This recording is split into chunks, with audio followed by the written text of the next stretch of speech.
Hello, we're on the roof of Dahlia Park today, and State Farm has written an estimate for repairs to this roof. So today we're going to repair this target shingle that's outlined in purple. As you see, it's slipped here, some light creasing there. The outline in green is for the shingles that may be affected as a result of the repair. Shingles 5, 6, 7, and 8 need to be unsealed in order to remove the fasteners that hold the target shingle in place. If we have mat transfer, shingle 5 can affect 3, the target shingle can affect 1 and 2, and shingle 6 can affect 4. So that's the reason for the outline. I've been hired today to perform this repair assessment. I am a BEI certified repairability assessor. There's my badge and certification number. So I have plenty of before pictures, and I've been doing a pretty steady overview here for now about a minute. So we're going to set you up at an angle over here so you can see just how high the shingles are manipulated during the repair process. And I think that's about as far as I can zoom in, where you can see the entire work area. All right. Go ahead and get my gloves on, and we're going to start unsealing.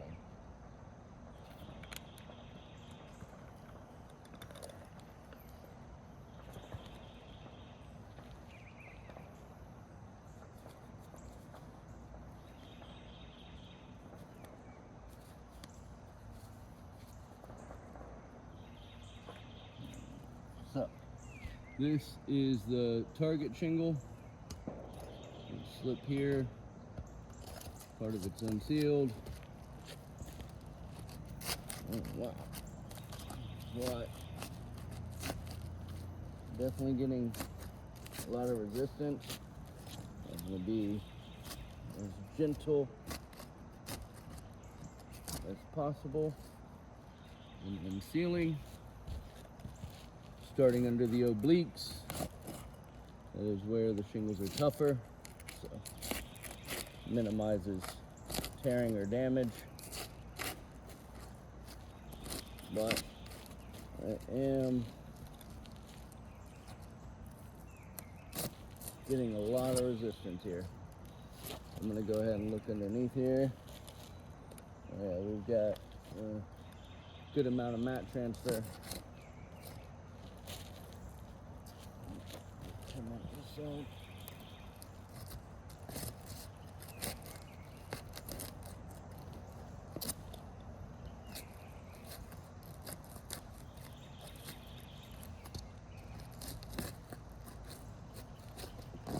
Now, the target shingle is here, but the reason I have to unseal any shingles that I have to remove fasteners underneath is because if I only unsealed to the edge of that target shingle, then it's highly likely that I'll cause some damage here trying to remove those fasteners.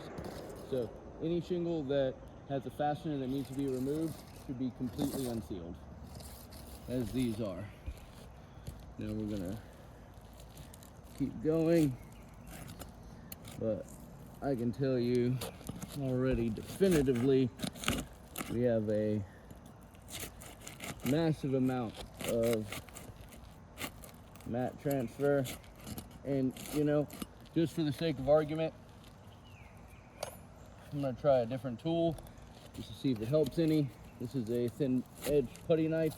Ow. And no, actually we're going back to the snake tool, because I have a tear here. Just in the effort to try to cause less damage, I used a thinner edge, but we have a tear here. I'm gonna snap a picture of that. And we are gonna go back to using the snake tool.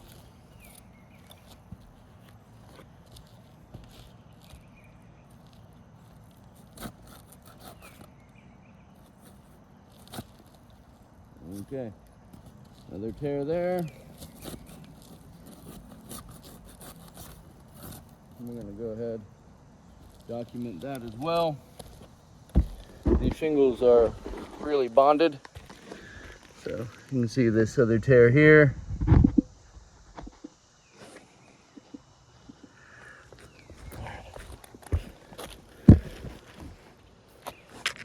Okay. Wait, let me make sure. Yeah, see the whole area.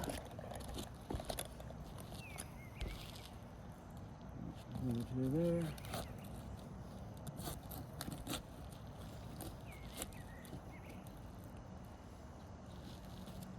Another tear here.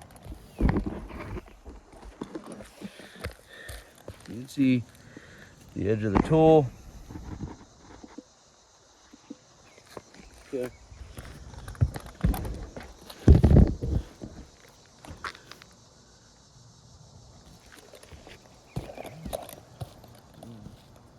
Come from the other side here. See it.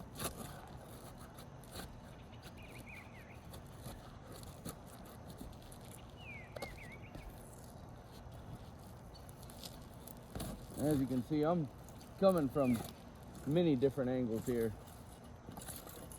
trying to be as careful as possible. All right, so everything is unsealed now. Before we go any further, I'm going to put this speed square underneath the damaged oblique, and that is a 45-degree angle. Let me make sure it's showing up good in the video. There it is. During our repairs today, we will not lift the shingle any higher than 45 degrees. All right, I'm going to start looking for and removing the fasteners now. And it should be,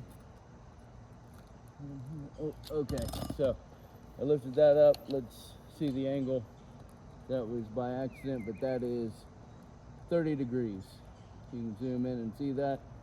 I not mean to get the shingle that high, but that's still well below 45. I was not able to see the fastener here, but I've got it now. All right, it's a pull through. We're gonna go back and get that at the end.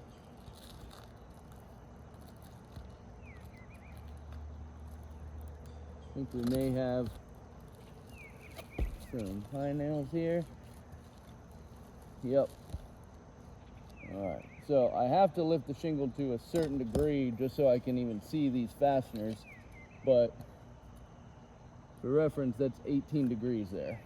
So.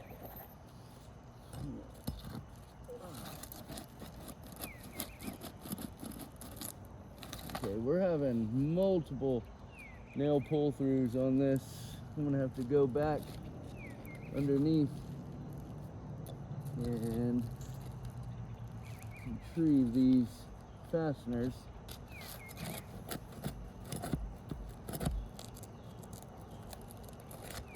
But all of them have pulled through the shingle.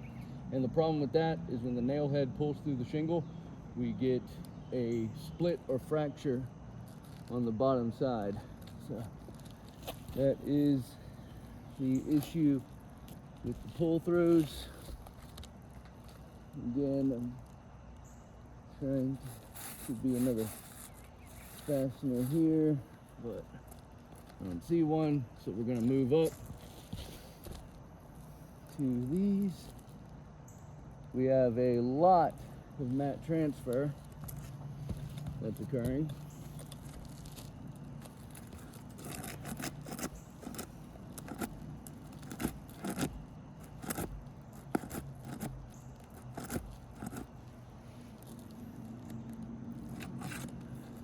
So, and all of these fasteners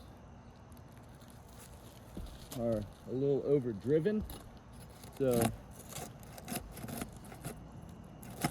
making it very difficult to remove, especially with this snake tool. So we got a high nail here.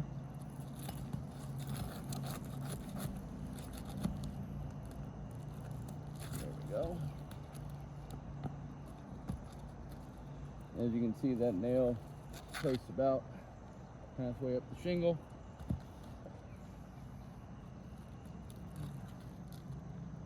Okay, so what I'm gonna do is, because most of these are overdriven, I'm gonna reach underneath here and I'll be able to get this shingle out, and then I'll go back through and we'll be able to show you these nail pull-throughs at a closer angle at the end of the video.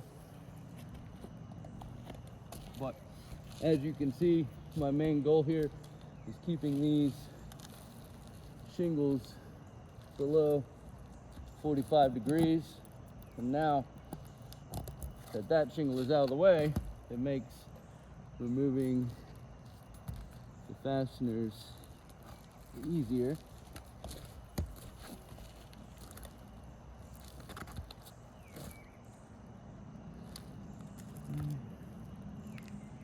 I'm gonna have to reach up underneath, feel where these are. There we are.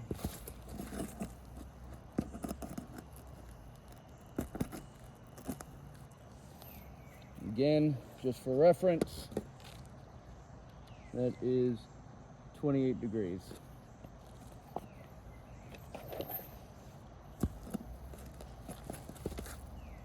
Okay.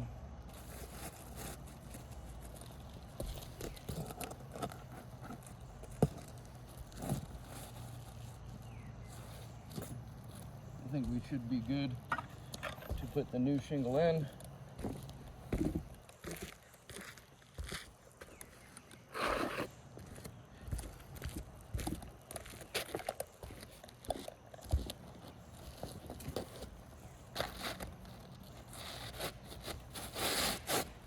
Yep, we're fine. Oh, here. I'm gonna take a picture of this. So this was the area where, I mean, the whole shingle was slipped down, but this is the area where you could see some light creasing. And you can see that heavy mat transfer all the way across the tar strip from the unsealing portion of this, which is going to make sealing this new shingle sealing down next to impossible, if not impossible. All right.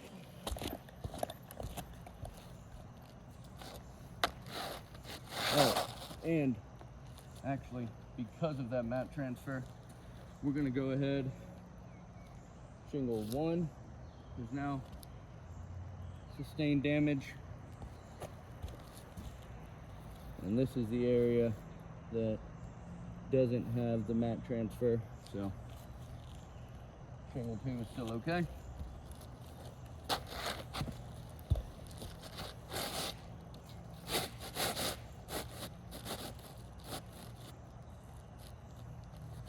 Get this lined up.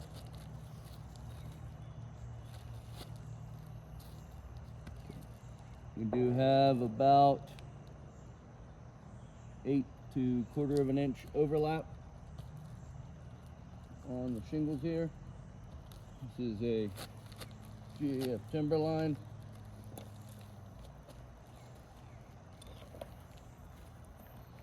For those not familiar with the snake tool, there is a lip on it, so once I put the nail in, it's not flush to the roof. I have to go back with the bottom side to make sure it is flush.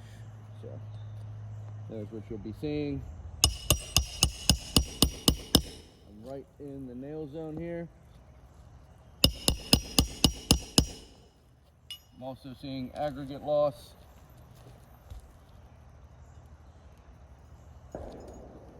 With the hammer strike here. Oh. Very OCD, gotta make sure it is in line here.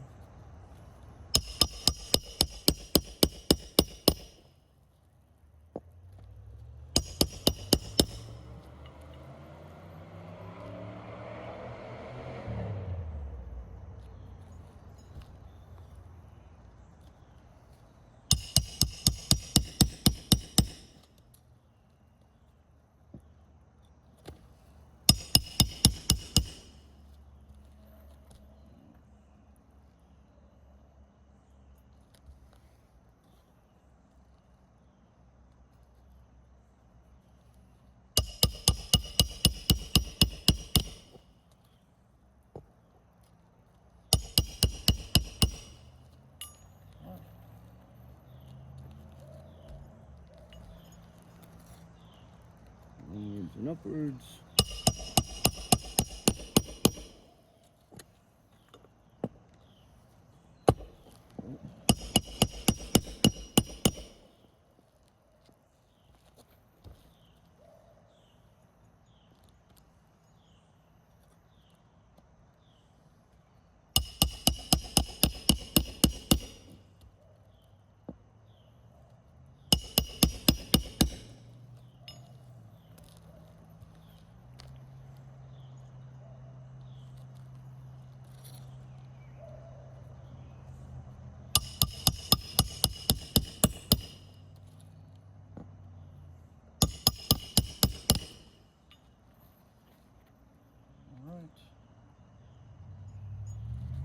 Be the fastener.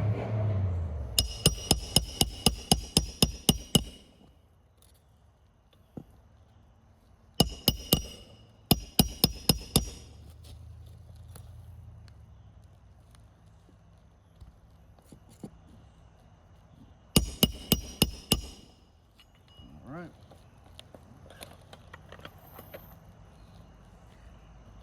Now, I'm gonna go ahead and mark the new shingle. I know it's pretty clear which one is the new one, so I'm gonna mark it.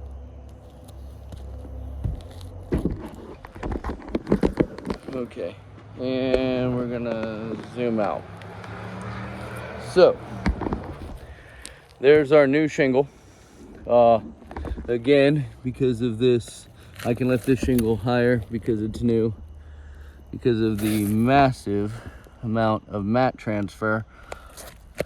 Shingle 1 has already been marked out as damaged. We also have tears here, here, and here. So that's shingle 8. Go ahead and mark it out as well. Now, there's also mat transfer underneath all of these, but we'll get to that in a moment. So I was seeing aggregate loss as I was putting in the new fasteners. You can see it along some of these obliques. So what we're going to do is we're going to lightly touch the shingle, because the next wind or rainstorm that comes through will wash or blow any loose aggregate that's in those fractures out. So we're going to take this step by step here. So you can see the angle here at which I'm lifting and where the bridge is, and that's where I was seeing the aggregate loss right across it. Same thing here. You can see it here.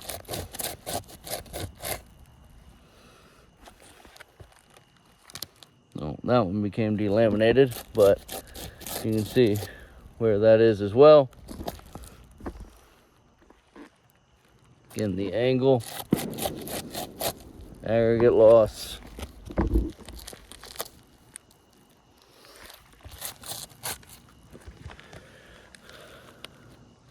See it here.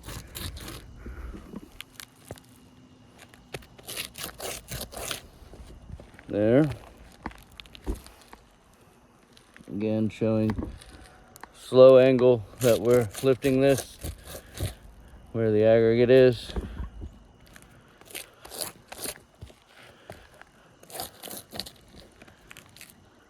And here.